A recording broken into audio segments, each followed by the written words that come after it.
was going to knock me out or it was just going to be an absolute bloodbath. Yeah. And then that's what the fight was. A bloodbath. Absolute bloodbath. But Damn. they literally had an intermission after the fight to clean up the blood. Bang. Welcome back to Lucas Podcast. I am joined today with the Krazy Horse, Kaleb Rideout. Thank you for joining me today, brother. No, it's a pleasure. Pleasure's mine, man. Thank you. So we're talking a little bit off the air. The nickname, Krazy Horse. I love it. Thanks, it mate. Resonates so well. Thank you. Like it's memorable. Yeah. I got it from my coach, one of my coaches, Zane.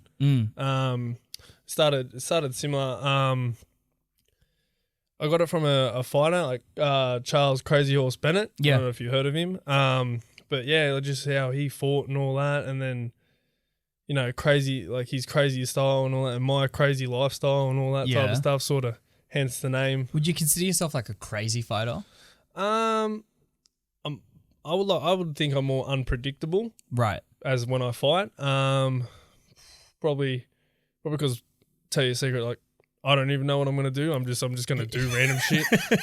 I'm just like, I'm gonna do this, I'm gonna do that. You know when you got like the Xbox controller and you're just like mashing buttons? That's pretty much my whole life. I just start mashing the fuck out of buttons. How did you get to be like that kind of fight style? Like were you always kind of just throwing it, or were you? Did that come with confidence? How did you find yourself there? I don't know. I sort of done it like as a feeling. You know what I mean? Like I sort of just feel everything out, and I feel like throwing this, I feel like throwing that, and whatever happens, which like really, really frustrates Coach Moe sometimes because when he's holding pads for me, you don't know what's coming at him. Nah. Yeah, I mean. I think there's a dangerous kind of notion where fighters will like memorize certain combinations, like a 1-2-1 or a 1-3-2, and they'll always just be like known for throwing it because it becomes predictable. Yeah. We normally we have like set combinations that we do and all that, or work and add on something and all that. But yeah, no, really just throw whatever. Yeah, because that's the thing. Once you've got that spontaneousness about you, you've got the confidence to do so as well. Yeah. Because to kind of go into a fight and not know necessarily exactly what the next punch is going to be, it takes confidence. It takes balls, man. Yeah. Exactly right. But no, you have like your set little plays, you would call them, and then you just run from there pretty much. Yeah. So why MMA? Why decide that, hey, this is how I'm going to make money? I want to get punched and kicked in the head? Well, actually, I always wanted to be like a footballer. Like I grew up playing NRL and all that for Narellan Jets, and loved it. But my problem was, believe it or not, I was always that small kid that you could hit with a brick and you would just get up and just keep going. You don't strike me as small. Well, bro. I was small, skinny. I was a little weed. And all really? that. Yeah. But would play in the second row and all that up in Lock and just, be a speed bump, as my dad would say. That's funny. Because you're tall. Like, how tall are you? I'm 6'2", nearly pushing 6'3", but yeah. To me, you're a fucking giant, man. I know. I had to fucking duck all your doorways getting in there.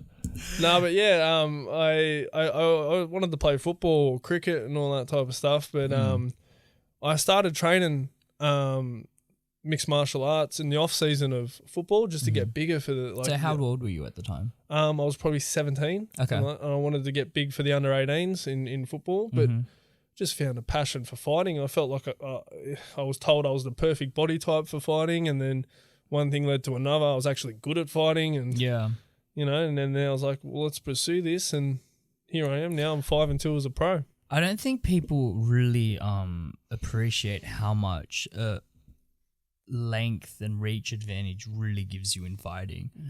Like your ability to control distance, your ability to control space is so much more heightened because of just your reach ability, man. Yeah. Like for people to try to get on the inside with you and fight from there it's dangerous. Yeah. And especially when you've got someone with your skill set. Yeah, 100%. I actually find that a lot, like with like sparring partners or even like old opponents. They would always say the same thing, like, I couldn't really get in on you. Like it was hard. Like your length was just it was just underestimated it. Yeah. You know what I mean? So. And it's very cliche for people to say, oh, if they're long, just go for the body. It's like, yeah, but you need to get to the body. Yeah, exactly. That's the thing. And so if you're worrying about knees and head kicks or, just punches in general, like to try and get on the inside into the body, like you're taking risks. Yeah, 100%. Yeah. 100%. So then you start looking at things like takedowns and, maybe more of a ground game. Yeah. How are you there? Yeah, ground not too bad. Definitely getting better and all, just training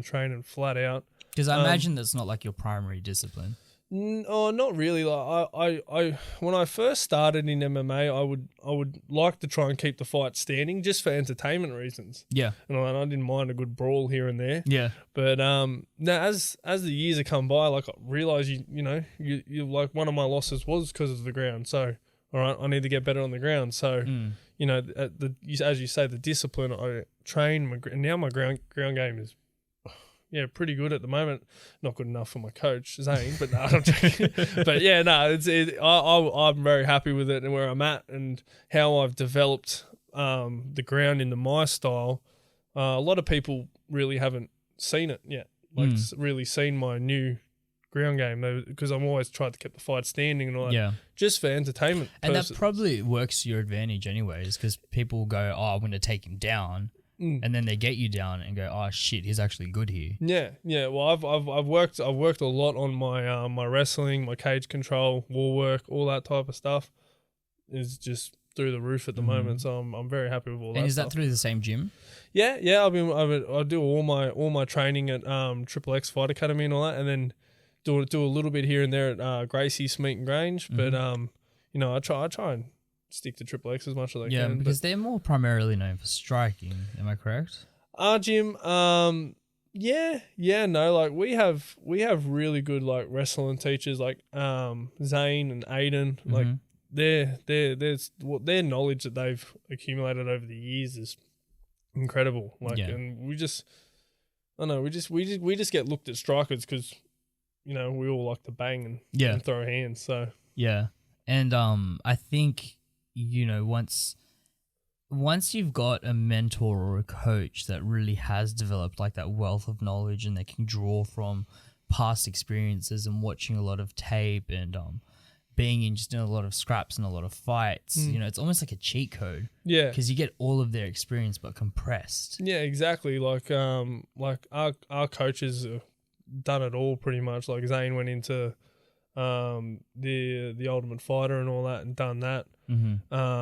So he knows that side of things and all that, and the competition side of competition and same with my head coach Nathan Reddy. Like he's doing all his fighting and all that he's done, pretty much paved the way for all of us fighters. So we're pretty much like his children. you would put it as, but yeah. I think if you spend that much time with them, and you're in a funny way being put in like really stressful kind of positions where you're constantly worrying about keeping your hands up and slipping and your footwork, and you've got someone on the other end of that trying to like not trying to hurt you but trying to make you better and fine tune you and help you sharpen your skills. Yeah, of course they're going to represent someone that's almost like your father to you. Yeah, pretty much. Like the way I see it, like Nathan started Triple X, and like all of us now are just pretty much. He paved the way. He got us. He showed us. He told us what we need to do and all that. And we're just pretty much just doing as he says. And it's pretty much working. Like we've all got a name out for ourselves and all that, and we're going really good. Yeah. So when you're fighting, are you like directly listening to his instructions? Like is it almost like he's holding the controller and you're the avatar playing the game, or like what's that dynamic like? So pretty much. I would more hear Zane because Zane has this ridiculous voice. Like I swear to God, I could hear him talk right now in this room, and he's over in Cronulla.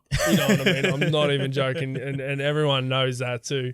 Yeah, but he calls out stuff like mid cage and all that, and then you sort of it's weird. You sort of got like one ear on him and focused on the fighter. Yeah.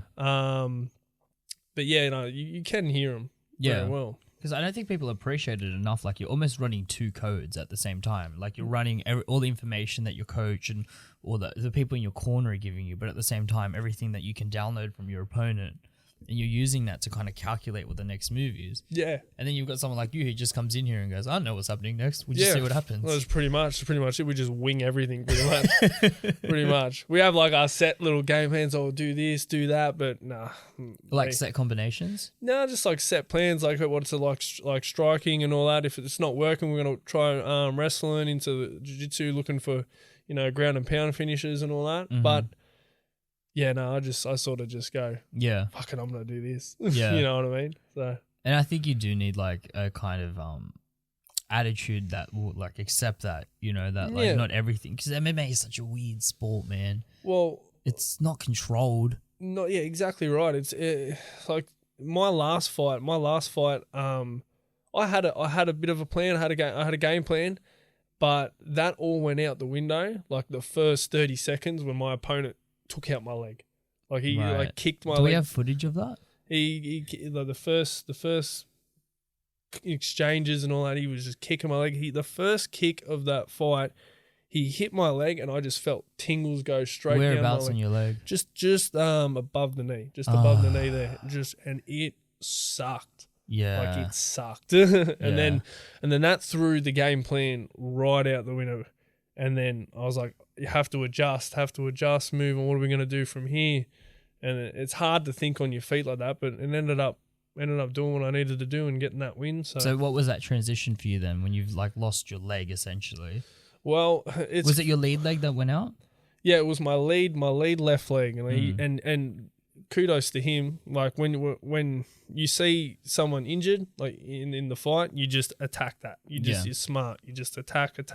And those leg kicks are so lethal, man. Because not only does it fuck up your footwork, but it takes away your jab. Suddenly, your right hand isn't as strong because you can't get the same amount of torque on it. Like it really fucks up strikers and everything. Like shooting, everything. Like it just. Poof. So how did you navigate that? What did you do? So it's funny. It's funny. That fight was hard because I had a lot of stuff going on before that fight. Like there was so much outside noise in my head. Who was your opponent? So my opponent in that fight was Cody Barnwell. Okay. Do we have footage of that? Is it that last tab? The one you just showed me here? Is this it? Yeah, that's it. All right, we'll get a bit of footage on this. So yeah, give us some volume on this as well. So this fight, I'm still feeling this pain from this fight. Yeah. Last day down before they go at it. All right, so you guys have just touched gloves. You look G'd up, ready to go, man. But that's the thing. So just pause it for you for a second. Yeah, can we just pause that? So the thing is, I had that much shit going on in my head before that fight. Like I look at that start there, and you see me all G'd up in that stuff, but you looked very like ready to swing, like ready to go. Yeah, let's go. But really, in my head, I was not switched on. No, I was not switched on at all. I remember like when we looked at each other then, and I'm looking him dead in the eyes, and he's looking me dead in the eyes, and I'm going, fuck, I gotta fight this guy. I need to switch the fuck on. Like, I need to go. Like I need to go because this guy, the build up to this fight was incredible. Like, why was it such a high profile fight? So Cody, in my opinion, Cody is one of the most dangerous strikers I would say in Australia. He is the experience this guy has is incredible, like incredible. And like Cody and I was a fight that everyone wanted to see. So in my opinion, I would say this was probably one of the biggest fights in Australian MMA that everyone wanted to watch because they knew that it was either going to go one of three ways. And I said this in my end speech. It was either going to go, I was going to knock Cody out, Cody was going to knock me out, or it was just going to be an absolute bloodbath. Yeah. And then that's what the fight was. A bloodbath. Absolute bloodbath. But damn. They literally had an intermission after the fight to clean up the blood. Wow. Yeah, from me and him. Jesus Christ. So you've got like these two titans in striking and you put them into a cage together and everyone's just like, holy shit, what's going to happen? Well, it's funny, like me and him were amateurs at the same time. He done all his stuff, I done my stuff. And then we both turned pro roughly at the same time. Yeah. We both turned pro roughly at the same time.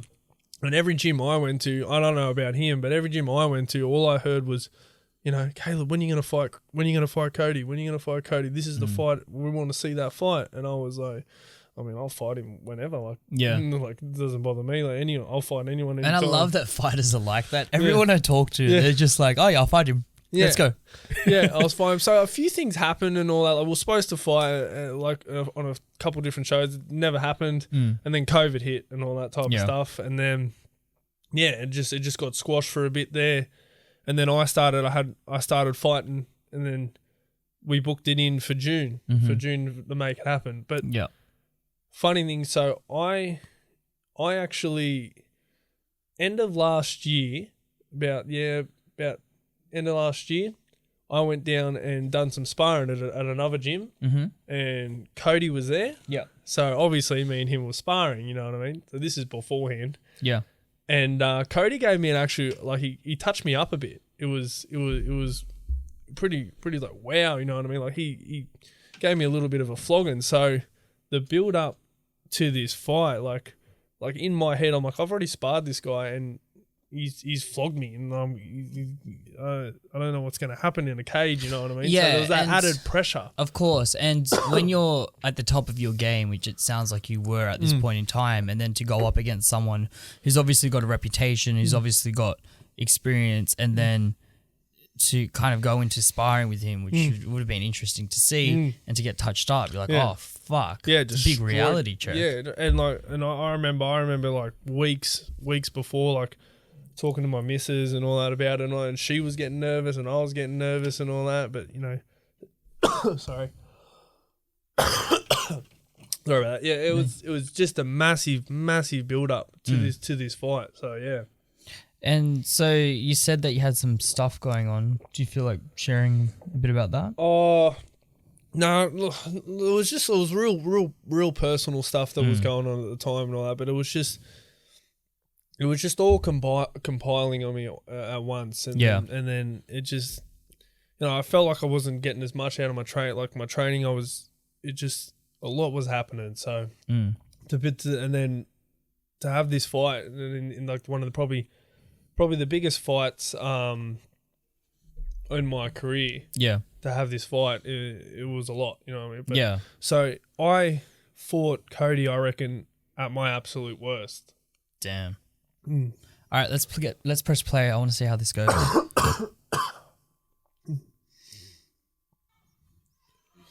Okay, so you're both at the center of the cage, just measuring distance.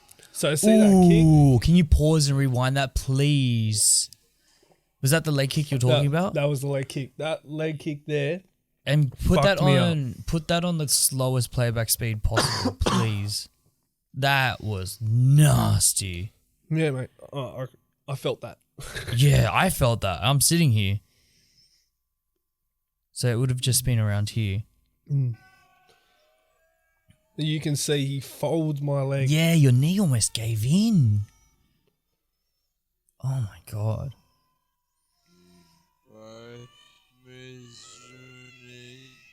So you're both just measuring distance here. And then he's got a very long stance as well. Yeah, well, he is... God, I stop coughing. Oh, fuck, man. Oh, sorry, man. That's okay. Jesus Christ. You know when you choke on spit? Yeah. And then he was able to evade your one. But yeah, bro, right on that like upper part of the thigh. Damn, that did not look good at all. And then he just keeps chopping at it. He just keeps chopping. He's seen that you've... And so you're still balancing pretty well at this point. You can see my leg got taken out there again. Yeah. But you're still balancing pretty well. Like, you disguised it well. Yeah. Yeah, but he smelt blood. He definitely smelt blood there. So he just keeps kicking at it, kicking at it, and just it's very smart by him. Just keeps going. Is he accurate? Is he hitting the same spot? Oh yeah, same spot. You can see my leg is just absolutely busted. Mm. And so what's going through your head at this point? Fuck. Here we go. Pretty much. Fuck. As you can tell, he just keeps attacking. He's just very smart by it. Jesus Christ, man. Yeah. But see, I'm not switched on at all in this bit. I don't know. Like, I was there, but I wasn't there at this stage. Like my jab, as you see, my jab isn't on point. Nothing's on point here. Compared to my previous fight that I had in April when I was sharp as I was ready to go. Yeah. So what happened pretty much in this fight is he beats the fucking living shit out of me for 3 minutes. Yeah. And then I go down. He Which is interesting because at this point he's not throwing a lot of hands yet. He's really focused on destabilizing that leg. Yeah, which he's done a very good job of. Yeah. Look at it. He started to throw there. He's got a mean right hand as well. Mm. Ooh, spinning back fist. Mm.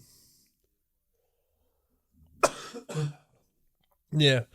So this is what I knew this fight was going to be like. He see how he hit me then, and he really tagged it, and I got that.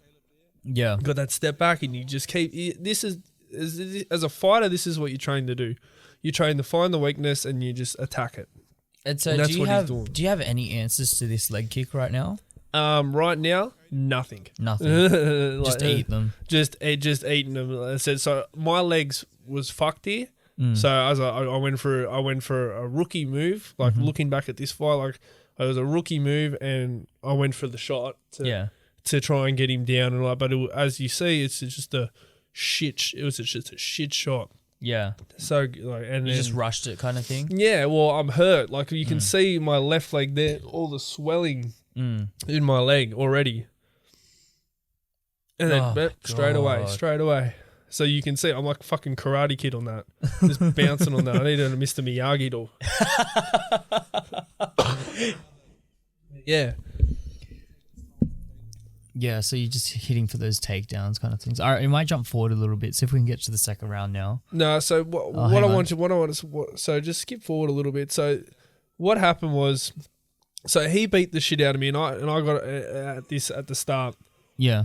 And this is when I switched on from here. So when you're right up against the cage, he's got you in a head. It's a thing called like a survival reflex where you fight or flight. You know what I mean? So you can flight or fight. So pretty much I ended up snapping and going, I can't get beaten up like this anymore. Yeah. And when I stand up here, you can just see that my whole body language changes by how I get up and I just come forward at him. The Krazy Horse comes out. Yeah, I pretty much had enough. Yeah. And then as you can see now, I was like, right, let's fucking go. Oof, those were big hits. Big left, right hand. And then from here on, now I switch on and then I just go into my actual game plan. Damn. And now I had to readjust. Oh, but yeah, but you can see the swelling on your leg as well. Mm. And then as you can see, you really found your flow, didn't you? Yeah. Now I'm switched on. I'm back in. All it took was 3 minutes of him punching me the fuck out of me and kicking my leg, and then I'm ready to go. Yeah. It's a shame it took you that long to wake up though, right? Hey, shit happens, you know what I mean? Yeah. You can't help it. What do you think happened in that, like, when you pressed up against the cage and he was, really putting the pressure on you? I don't know, but this here, I remember. So my coaching staff comes around to me, and they're like bringing a stool for me to sit down, and I just remember going to them, I can't sit down. If I sit down, I can't get back up. Yeah, that's how busted my leg was at this point. Yeah, and, so to take the pressure off and then try and put it back on, it's swimming game over for you. And then this is where I move into I have to be smart and pressure on the cage and start going from there. Yeah. Yeah. And so what's he saying to you at this point? Well, he's pretty much telling me to switch on. Yeah. But I can't remember exactly what like Coach Moe was saying and Nath was saying at this time, but that we just had to figure out what we needed to do. And what we needed to do, he didn't like it when I pushed him up against the cage. He didn't like it when I was inflicting damage like that. So that's where I started. I had to check those leg kicks because look, straight away he comes out, straight for the legs. But you checked that one. Yep. Checked it, moved. And even now I can just tell by your body language, you're a bit more relaxed, you're a bit more alert. Yeah. And you're like really looking to counter now. Yeah. Like you're just evading that pressure a lot better. Yeah, 100%. So, yep, goes to the leg. How was your gas tank? My gas tank's good. Yeah. Hence the name Horse, Workhorse. A workhorse. But yeah. I could watch you fight all day. You're a very entertaining fighter. Nah, thanks, man. Thanks. Try and be entertaining. Yeah.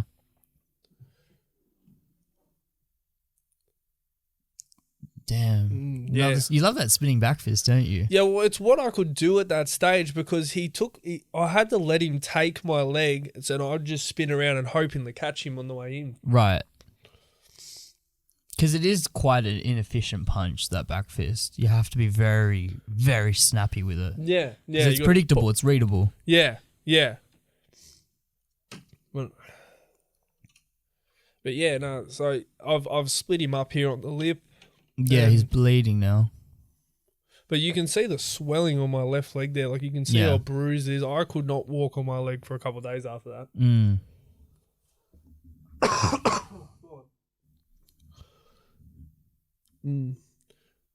So now I've sort of found the pace here and movement and bang. Oh, you counted him very well there.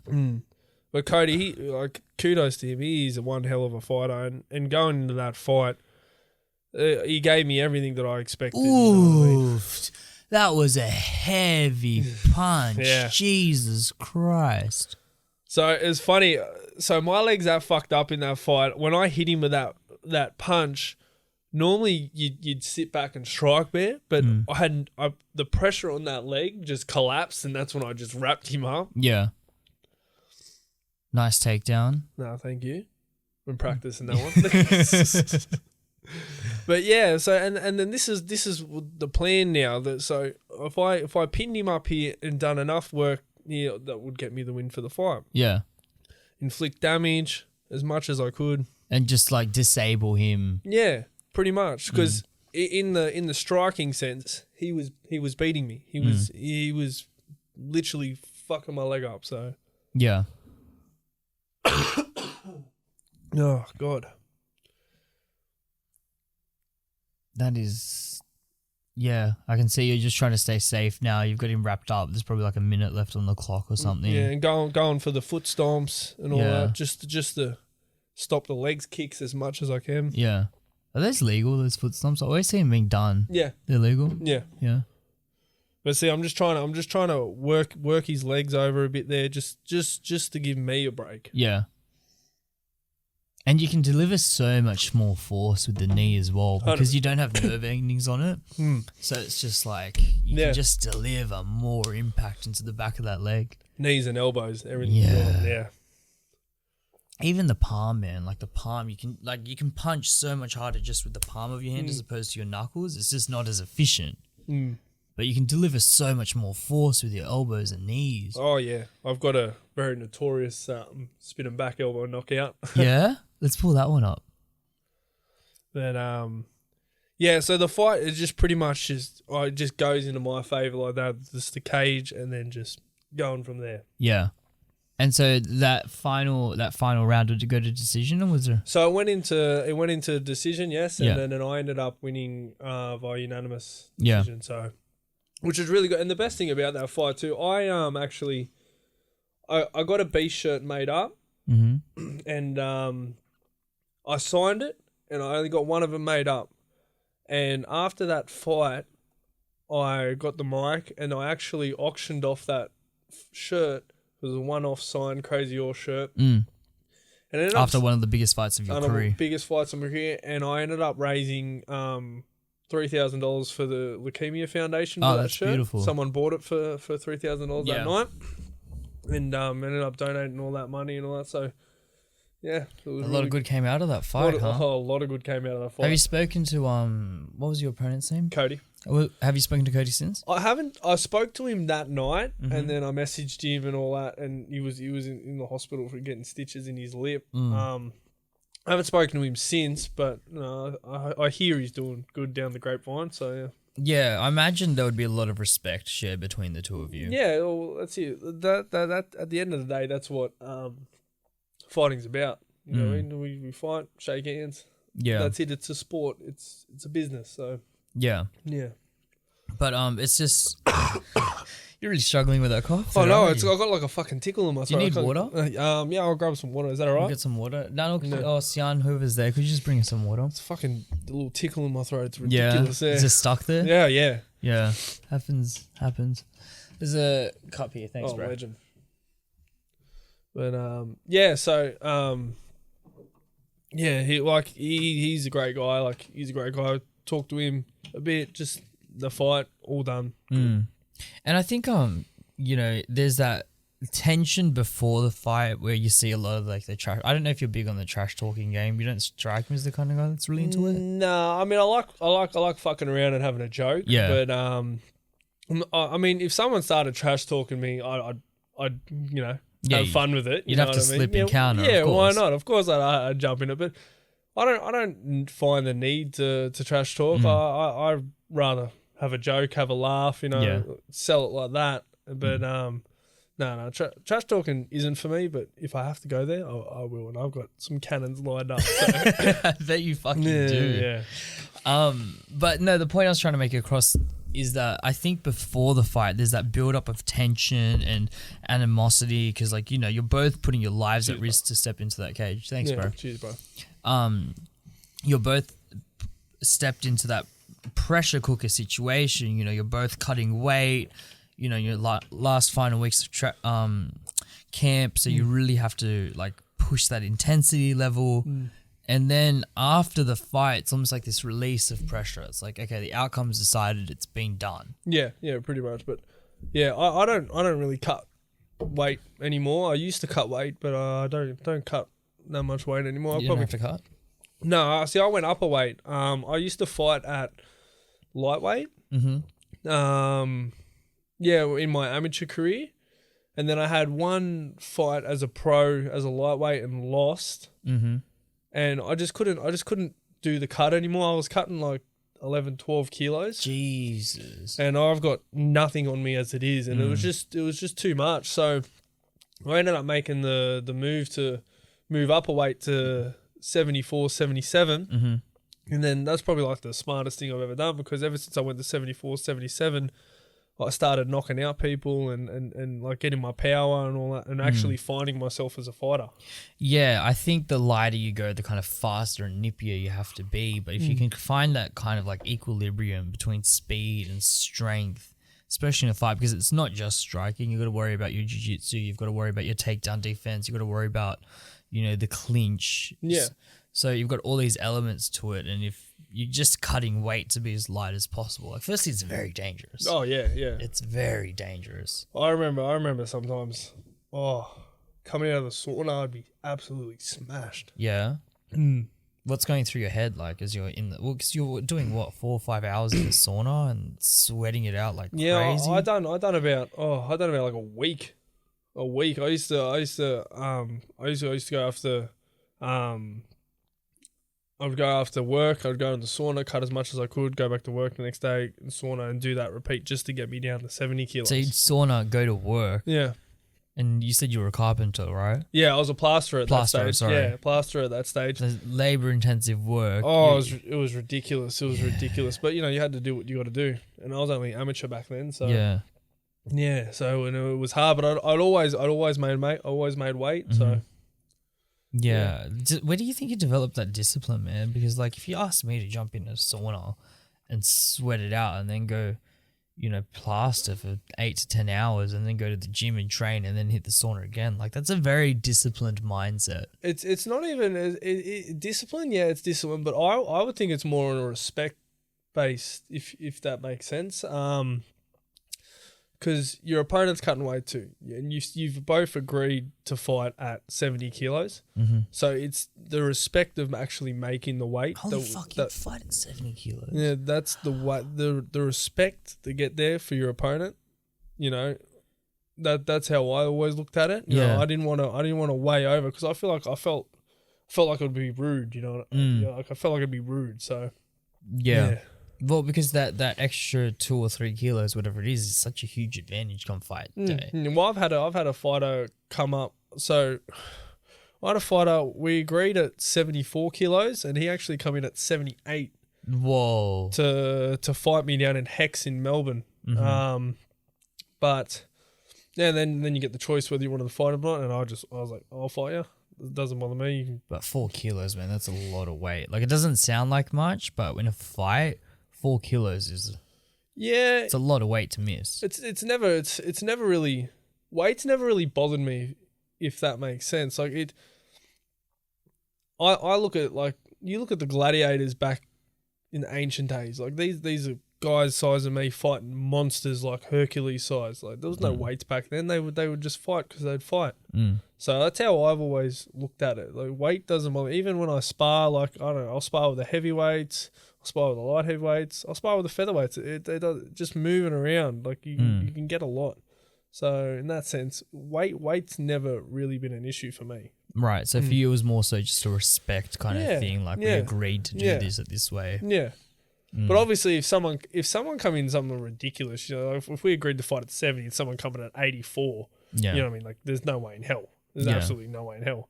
But yeah, so in that sense, you mentioned before like the gladiator kind of thing. What's interesting about you is you've actually got a bit of Viking blood in you. So Yes. I was saying that to you before. I've actually back. I got the Viking descent. I got Ragnar tattooed on me. Really? Yeah. Where is it? Right here. Yeah, show us. Right there. I can't really get it.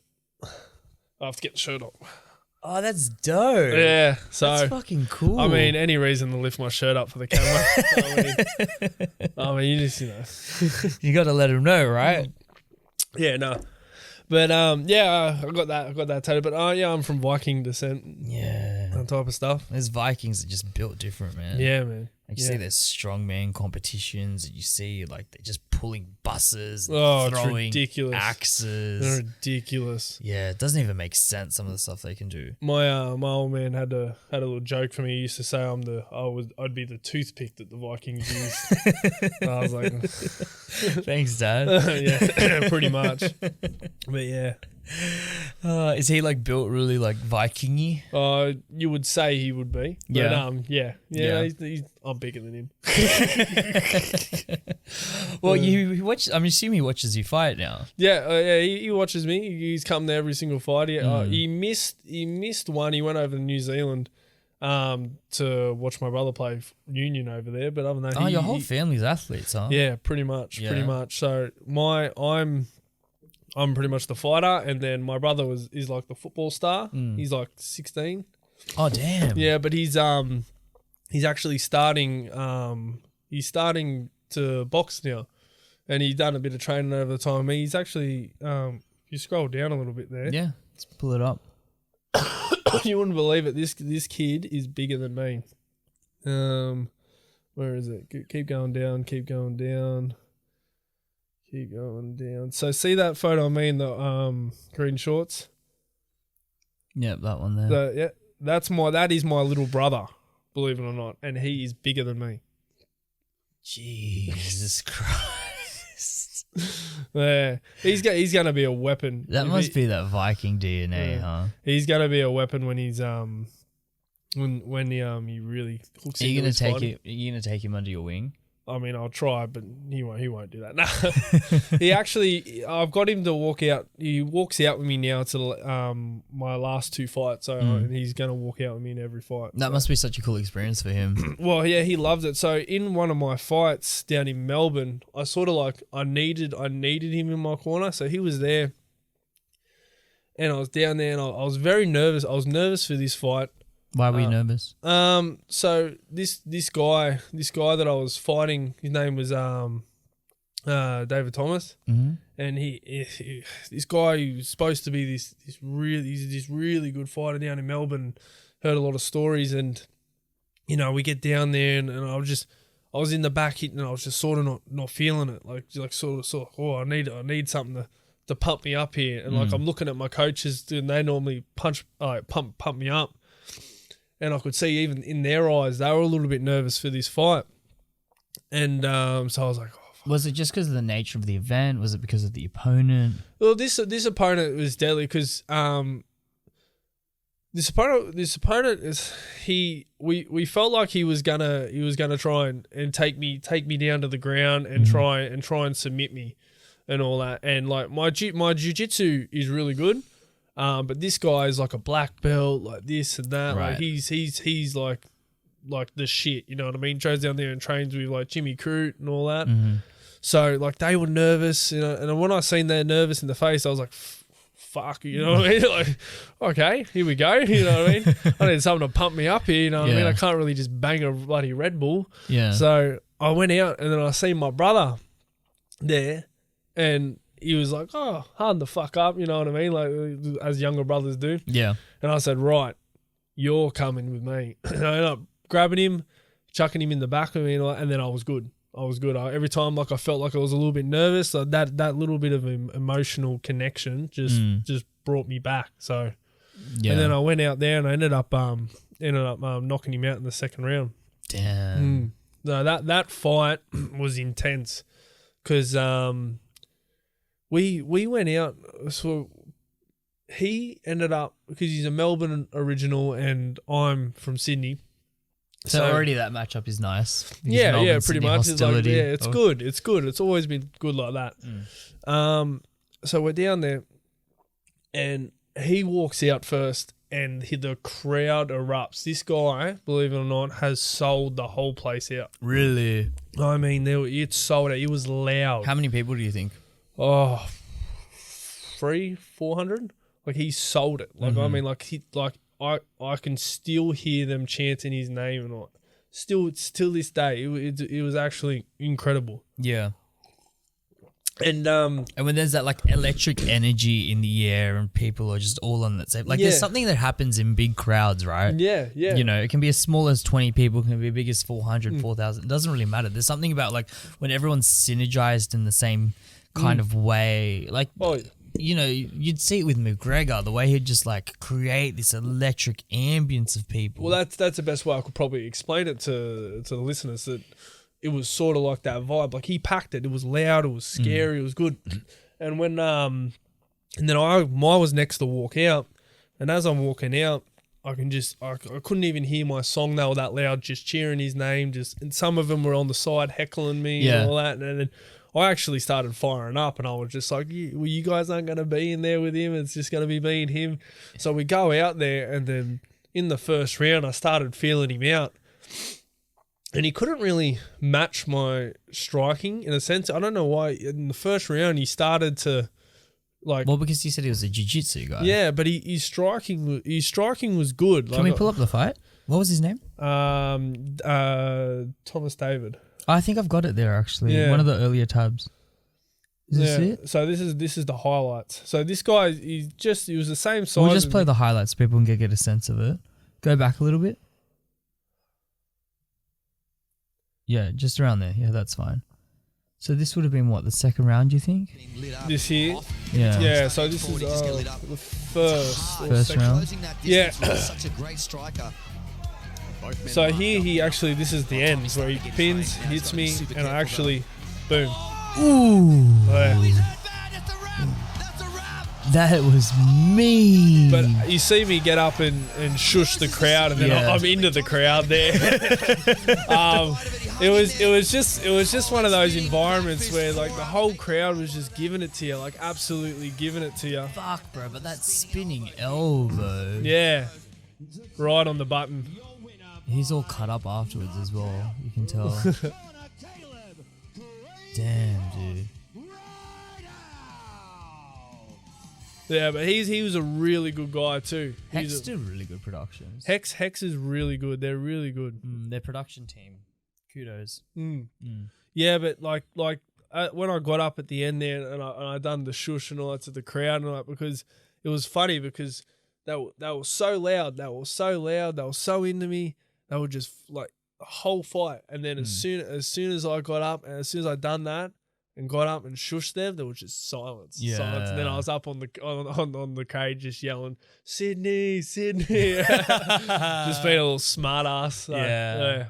You got to do it, man. You got to enjoy it because there's probably that expectation. Like everyone was sitting there waiting, like, oh, he's gonna get him. He's gonna get him. He's gonna get him. Yeah. Well, what happened in that second round was, so the first round I lit him up with the striking, and then he went back into the corner, and his corner must have said, look, go for the takedown. You got to get him. He's beating you in the striking. You got to go for the takedown, which was good because when I went back to my corner, like Nath and Coach Moe was saying, he's going to go for the takedown, be on point, and all that, and just be ready. So they're G'ing me up. I reckon they were G'ing him up to take me down, and I was getting G'd up to watch it. Right, and it was good of your team to be able to predict what the next play was going to be. Exactly, and then that's really good to have for my team. And then we go into the second round, and started striking. Then sure enough, he shoots, pins me up against the cage, and mate, I tell you what, you should have heard the crowd. As soon as he pinned me up against the cage and holding me up there, they were just like, because they knew what he was going to do. And this guy being like a wrestler and a world wrestler. And he even looks like one of those guys. Like he's a bit shorter, he's a bit stockier. Yeah. He seems like as soon as he's got his hooks in, like you're not going anywhere. I'm fucked. Yeah, pretty much. like yeah.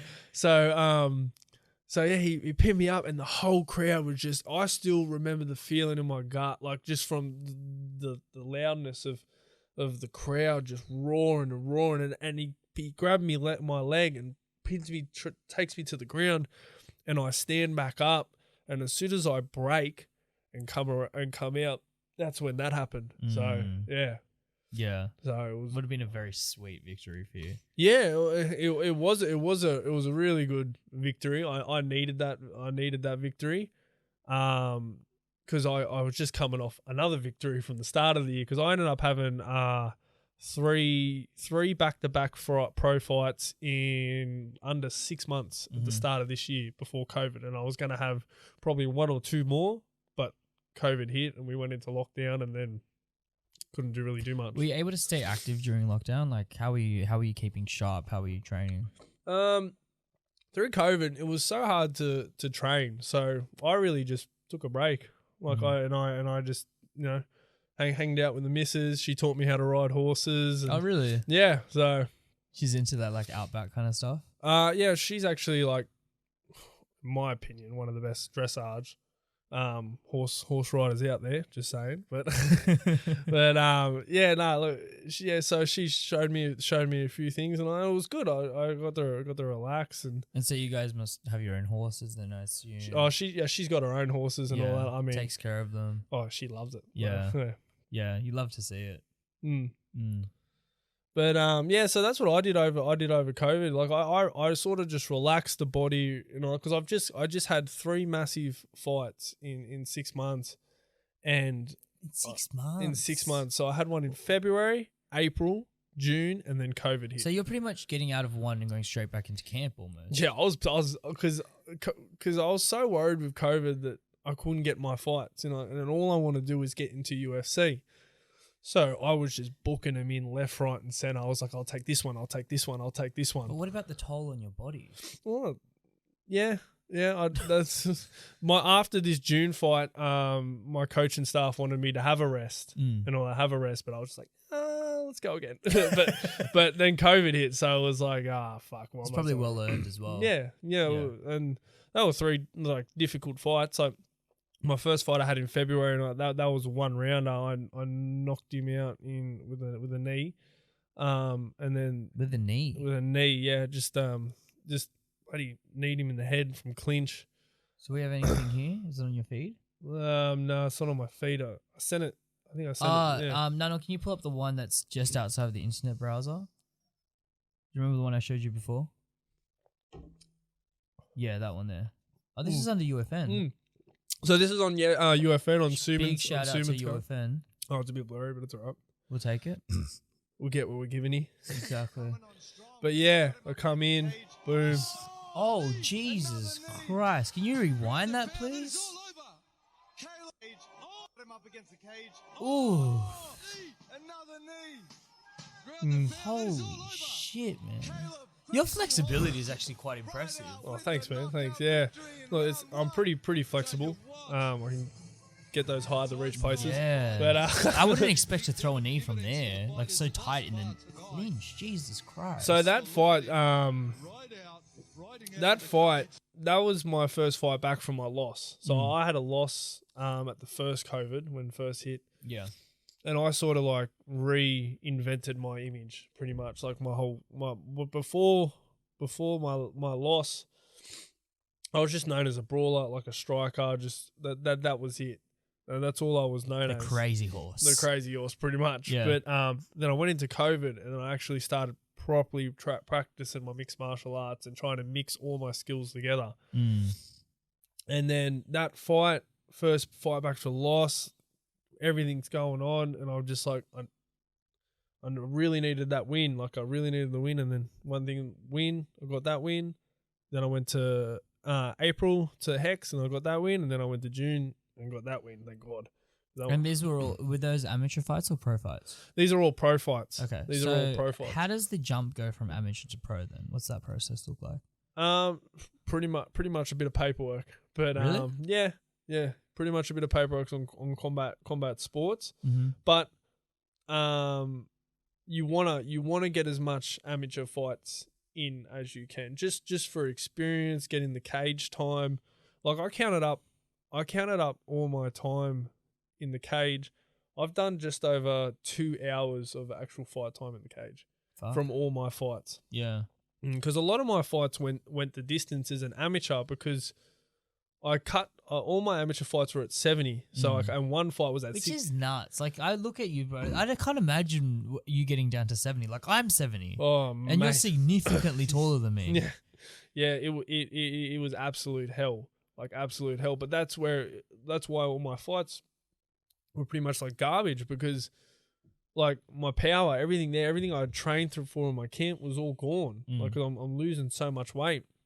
And that's why when I made the decision to go up a weight, it was so beneficial. Of course. It wasn't funny. Well, when you just look at the pure dehydration process, man, I can't get behind weight cutting. I just don't. I understand the philosophy behind it and why fighters do it, but I just don't understand why the organizations create the environment in which fighters have to lose such drastic amount of weight. Yeah, I don't know. Like that dehydration of not only the body, bro, and the muscle, but the brain, man. Like you dehydrate your brain and then you're going to go get hit in the head within 24 hours. Yep, it's Like ridiculous. That's why you see so much CTE and you see so many, prolific fighters that at the peak of their career were kings of the world. And then to go from that to being able to spit a sentence like that. Dude, Pretty much. it's heartbreaking, man. It's heartbreaking. But we all got that from our coach Nathan when he was fighting. He fought at 93 kilos, but he'd walk around at 95, and he was always told that he was the small light heavyweight. And it never bothered him. He just went in, he done his thing, and 99% of the time he won. So it's just healthier. yeah, It's it just is. healthier. It's so much healthier. So much healthier. And in terms of like longevity in the sport as well. Well, I remember one fight I cut down at a catch weight at 68 kilos. And mate, let me tell you, I was fucking hating life. I can't imagine. Like I could get to 70 decent. Like I could get to 70 pretty decent. But cutting those extra 2 kilos, like down to 68, mate. Because the lower you go, the harder it is to drop the weight. Like you can probably, what do you walk around at?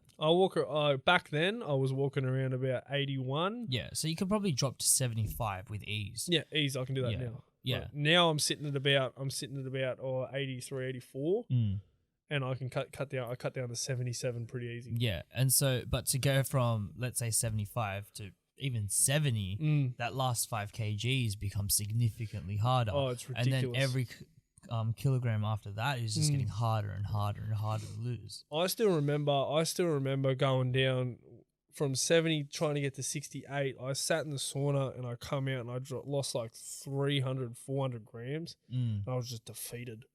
Yeah. I was just defeated. Yeah. Because you can't put it back on. You can't drink water. Like, you just need to keep going. And I still had more to go.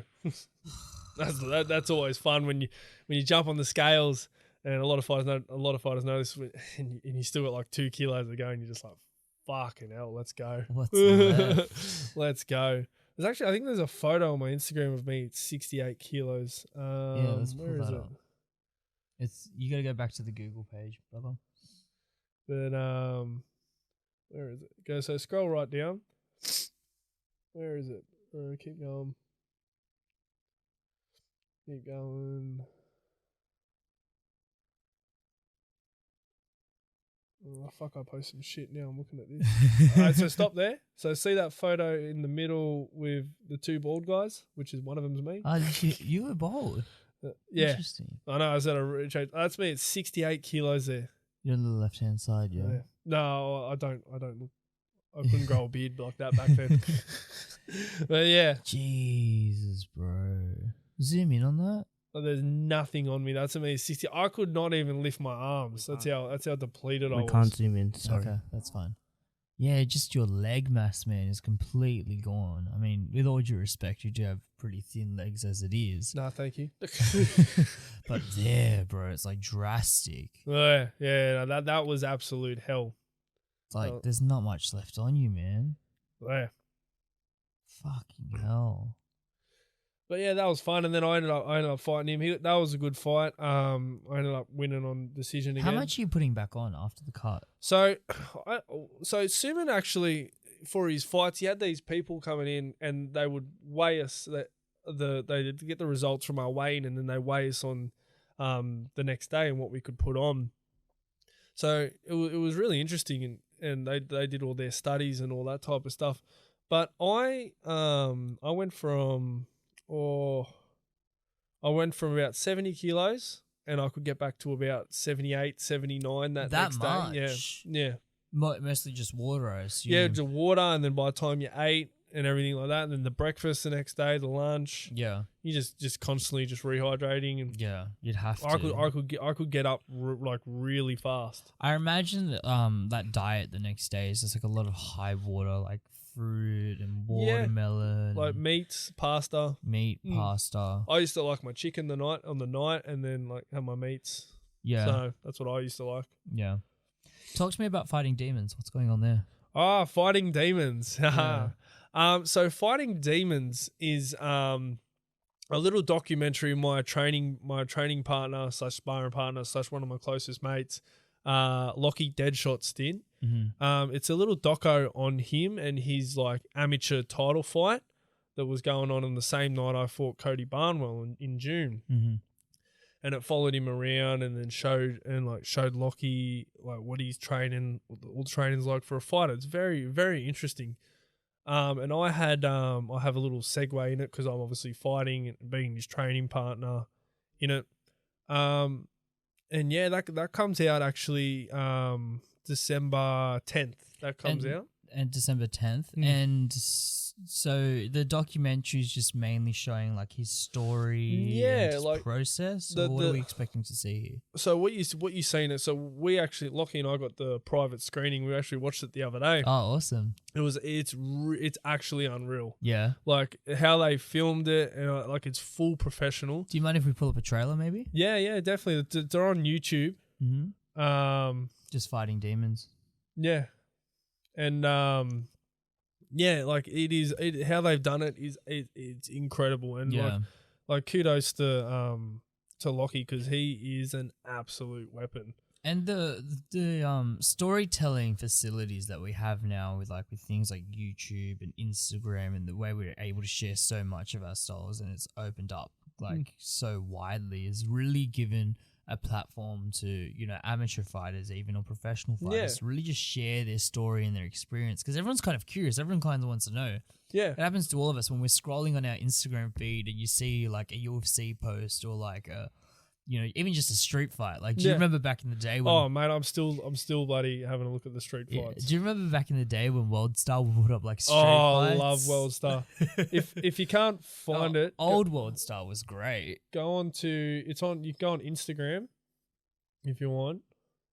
On your Instagram? No, just go to search on Instagram. Yeah. And type in BUL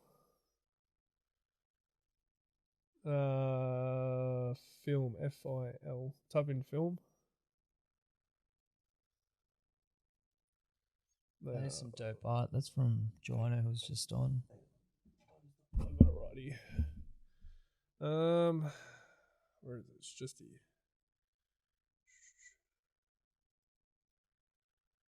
Type in BULF, all one word. IN, yeah, down there. No, go back.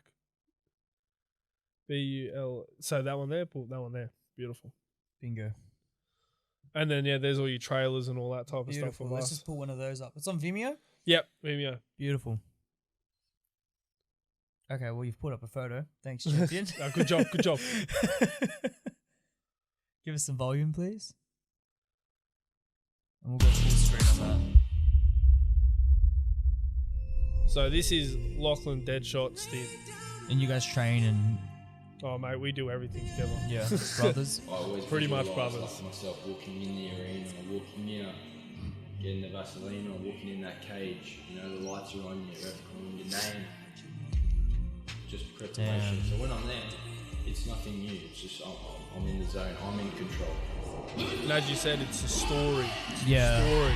The cinematography is great. It really creates mood and tone. Yeah. And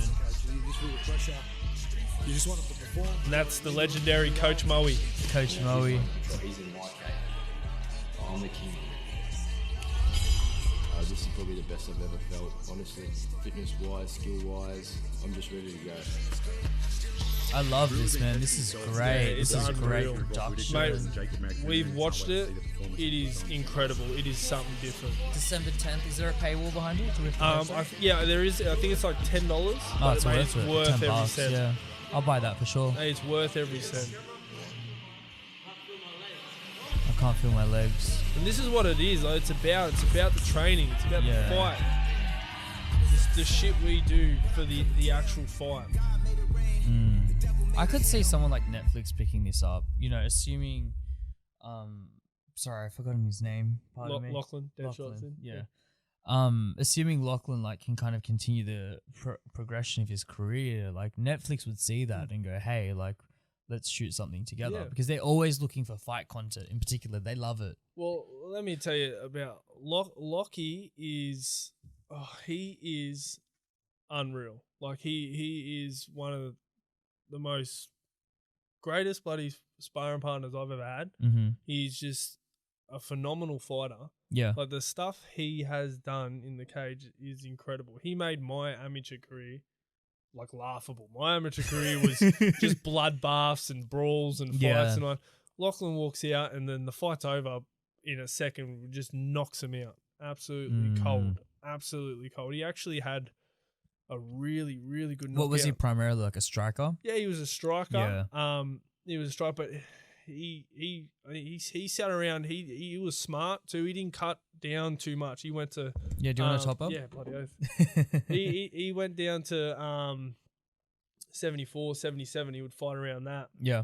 and he wouldn't cut as much as me. But some of the knockouts he's done, he went over into the world and done all that. And ended up coming second, I think, in the world. That's impressive. And he got beaten by some bloody Dagestanian or whatever. Like, they're different over mate, there, he got man. beaten by. I was unlucky, but There's no shame in losing to a Dagestani, yeah, bro. What is going on over there? Who knows, mate? Who They're knows? on doing some something shit. different. Yeah.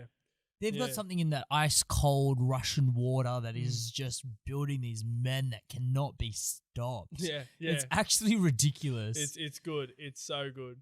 But yeah, like he's done that, and then that this Fighting Demons is actually like his last sort of like amateur fight. Mhm. It's his last amateur fight.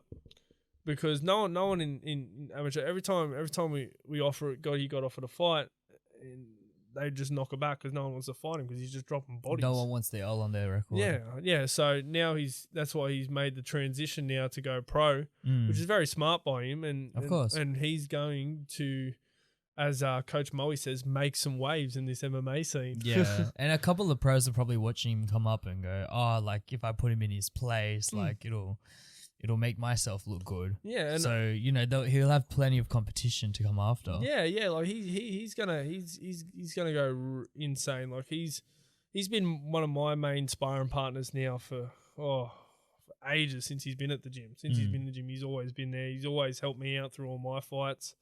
So, and it's good that you get to do it with someone that's almost like a brother to you. Yeah, go on a similar journey, and you've obviously made your pro. You've had 7 fights as a pro now. Yeah, 7 fights as a pro. Yeah, so he can kind of base off your experience, and obviously it's a kind of different, a different emotional response fighting as a pro. The way I see it, it's like Nathan come in and he was like the dad.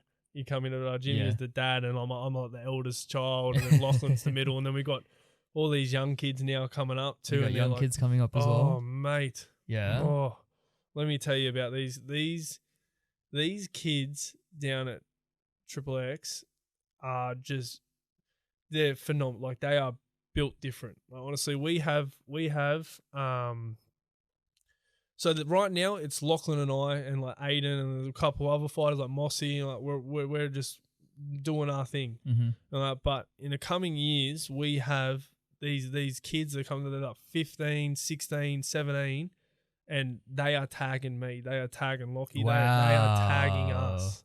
That is a big statement. And it's when we go to other gyms and all that and do some sparring, they always, how old are you? They're, 16, 17, and then everyone's like, fuck, you know what I mean? Yeah. Well, listen, someone's got to give the Dagestanis a run for their money, right? Yeah, it's the Triple X kids, the next generation. I'm telling you, it's ridiculous. Like we had 2 of the boys fighting last night. We had young Blair Garrity. Mm-hmm. He won the fight. He's been doing it for. Is that him there? No, that's Flynn. That's another one. Blair's that one, right? The down one. Yeah, him. Oh, he's young. Yeah, he's young. So me and Blair go back. I used to be best friends with his brother. Right. And I was literally, I could literally say I nearly held him as a baby. This kid here, but now he's just tearing it up in the kickboxing scene at the moment. Yeah. And then hopefully one day he makes a transition into MMA, like he says he wants to and all that. But as a kickboxer, he's absolutely killing. Kickboxing is an excellent foundation to have as an MMA fighter. Oh yeah, it's an excellent foundation. 100%. Some of the most entertaining fighters in the world are like came out of kickboxing. Like, most obvious for me is Israel Adesanya. Yeah, 100%. He's a kickboxing legend. Killed it.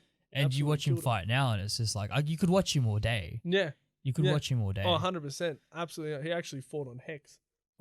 Yeah. Really? If you didn't know that. I had no idea. Yeah. But like, he's Blair. No one I've ever seen in my life trains harder than that kid. Like, he trained. I watch him. If he had a fight on Saturday, he was training on Friday.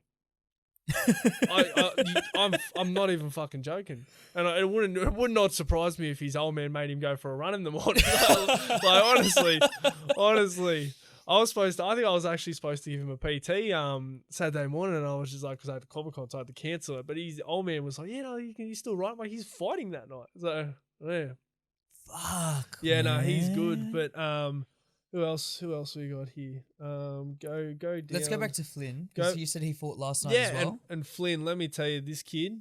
That's the other one. Top right. Yeah, him.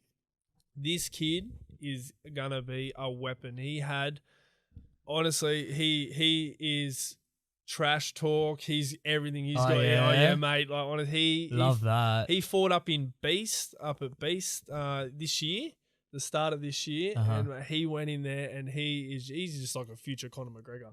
Yeah. If I hope he sticks with MMA for the rest of his life, because I got nothing but love for Flynn. Like, honestly, I would actually say I'm pretty hard on the kid when it comes to training and all that, but I just want him to succeed and all that, because he has the absolute potential of just making it. And if he just sticks with it, and when he's got people such as yourself or any of your coaches or any other guys you train with as mentors and people that have been through the paces, have been through, you know, wars, and especially you know, you've been through some.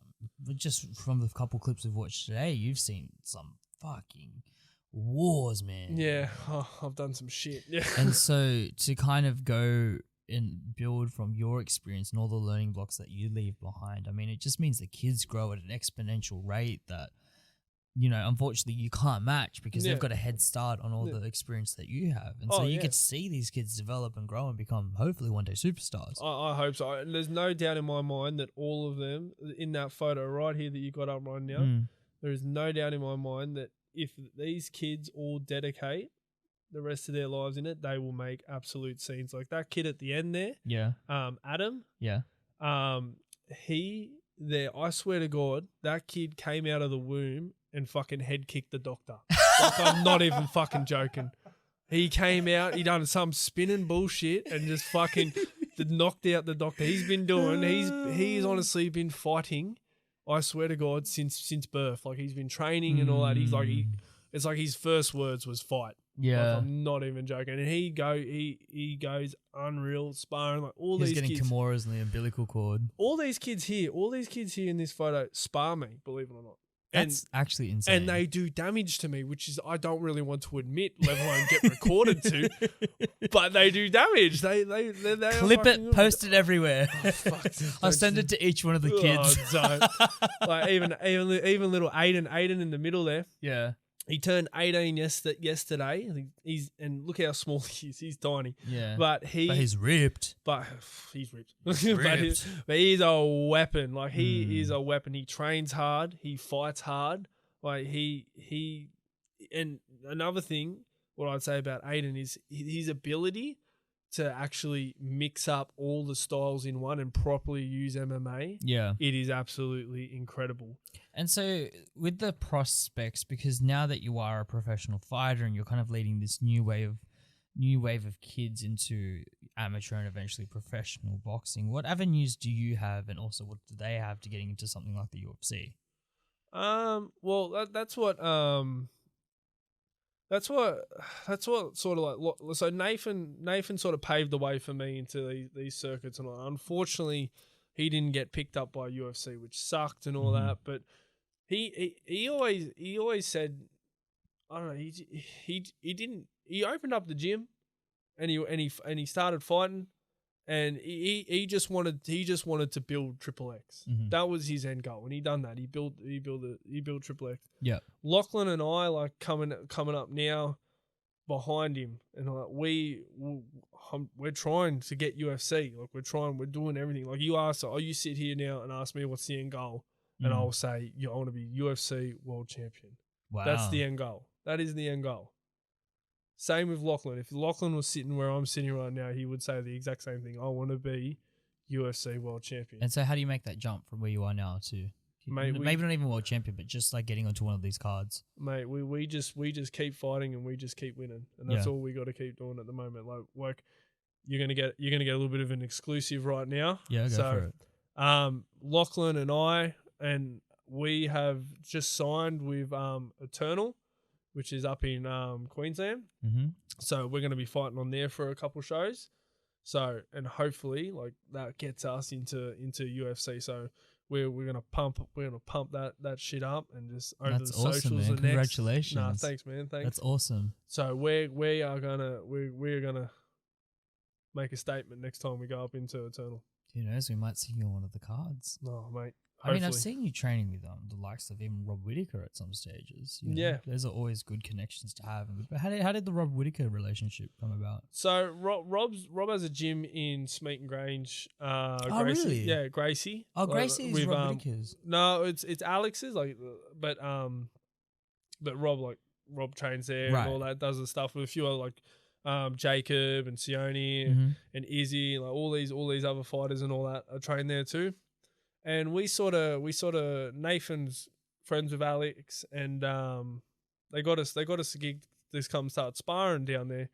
And obviously Rob liked us sparring down there, and one thing led to another, and we'll spar with What Rob. an honor, right? Oh, mate. to get punched in the face by that guy, mate. Imagine confidence I had. What was it like sparring Rob Whittaker? It's good. It's good. Like, he's a really good sparring partner. Like, and then like and at the end of it, he will sit and he will tell you like, oh, you could do this, you do that. Like, you can see why he's a world champion. Like was a world champion. Hopefully becomes a world champion again. Yeah. Like, he is phenomenal, and I love training with him. It just what he's done to put us on the map and get us some respect in the MMA scenes, you know, it is. You love to see it. Like, and it's a massive confidence boost too, going into fights knowing that like you're sparring a world champion. Like, it is a massive confidence boost, and I fucking love it. So it's good. Yeah, it's good. But even that, like and yeah, it's just incredible. Be honest, did he light you up? Yeah, you lit me up a couple of times. You lit me up a couple of times and all that. But, you know, it was good. So that's the way you learn. Yeah, 100%. 100%. Like, there's no shame in getting lit up by Rob Whittaker. Like, holy fuck. No, there's not. And it feels good too when you actually, like, if you land a punch here and there, it's just like, it feels good. It's like, I just did that. But yeah, no, it's good. And then like if it wasn't for like Nathan or Coach Moe, like those connections, like they really help us out a lot there too. Yeah, it sounds like you've put yourself in like a really good position here. Yeah. Like we're in Triple X. We're in a good spot too. How old are you now?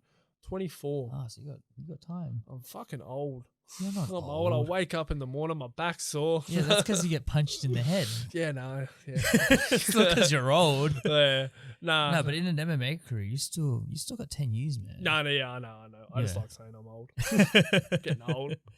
So to be where you are right now, especially in the Australian scene, like, man, we could be seeing some headlines soon. No, hopefully. Like, as I said, I'm all I'm doing is just fighting, and I just want to keep winning, get that contract, fight in the UFC, become world champion. And so simple. And so, have you thought about post MMA at all? You know, once the body does start to wither down a little bit, and unfortunately you can't keep up with the young kids that are coming up that you're training, ironically enough. Yeah, well, I always told Nath that I would always love to, you know, open up my own Triple X somewhere and all that, and like do that type of stuff. I always dreamed about that. Yeah, so hopefully I could do that one day. That'd be the goal. But right now, really, I just want to fight, make a massive name for myself, and put a couple M's in the bank account. Set as myself well. up for life. That'd be very nice. Yeah, that'd be like a couple horses for me and the baby. But how does she feel about the fight game? Because it must be confronting. She loves it. Yeah, she loves it, but she'll act tough and like pretend but she's really like, she gets a little bit nervous and all that before a fight. She'll get a little bit. Her beloved is going into a cage with a. I wouldn't say I'm a beloved. Well, her boyfriend is getting into the cage with a absolute. You know, you're going up against assassins. You know, have serious talent, serious ability to hurt you, and you know that's a hard thing to just watch from the sidelines. It'd be hard. Like she, as I said, she makes out like she's tough, but I can see her sometimes she gets a little bit nervous. But yeah, it's good. It's really good. Yeah, I love it, man. Listen, I'm gonna start to wrap this up now. Yeah, where can people find you and follow your journey? So yeah, I'm on Instagram as Krazy Horse MMA. You can follow me on there. You can go Triple X Fight Academy. Just go from there and all that. Can I do a couple shout outs? Yeah, go for gold, brother. Like shout out to Rip Nutrition. Like that's they sponsor all their protein and all that. If you go to there, you get all your protein needs and all that type of stuff. Fighting Demons, that's coming out on Vimeo. That's all on Lockie. Like I can't stress enough that he's gonna do some damage. 10th of December. 10th of December. Keep an eye out for that. If you got me on socials and all, you can. Yeah, and I'll share it on this page. Yeah, as well. you can go from there, and shout out to John McDonald Building Services. And I actually want to say like a quick thank you to like my parents and at the moment, because my parents, if it wasn't for them, like I wouldn't be as popular, I reckon, in a sense, because when I started fighting, they told me to concentrate on the fight, and they would do the rest. And by the rest, I mean like sell tickets and all that type of stuff. So really? Yeah. So my like shout out to my dad and my mum and all that for doing that for me. Like honestly, and everyone. That's actually incredible. Like the fact that your parents were so supportive in that sense. Yeah, 100%. Like that's a big thing. Like ticket sales, like that's a massive thing for a fighter. You know, so, but they done that too. It's like massive thank you to help and their help and all that type of stuff. So yeah. Wow, they must be extremely proud of where you've come. No, I hope so. Yeah, I hope so. Yeah. All right, brother. Thank you for coming on. No, it's a pleasure to be on here. No, bro, it's a pleasure to have you, and I look forward to seeing where you're going. No, thank you. Pleasure. Done. That's it, guys.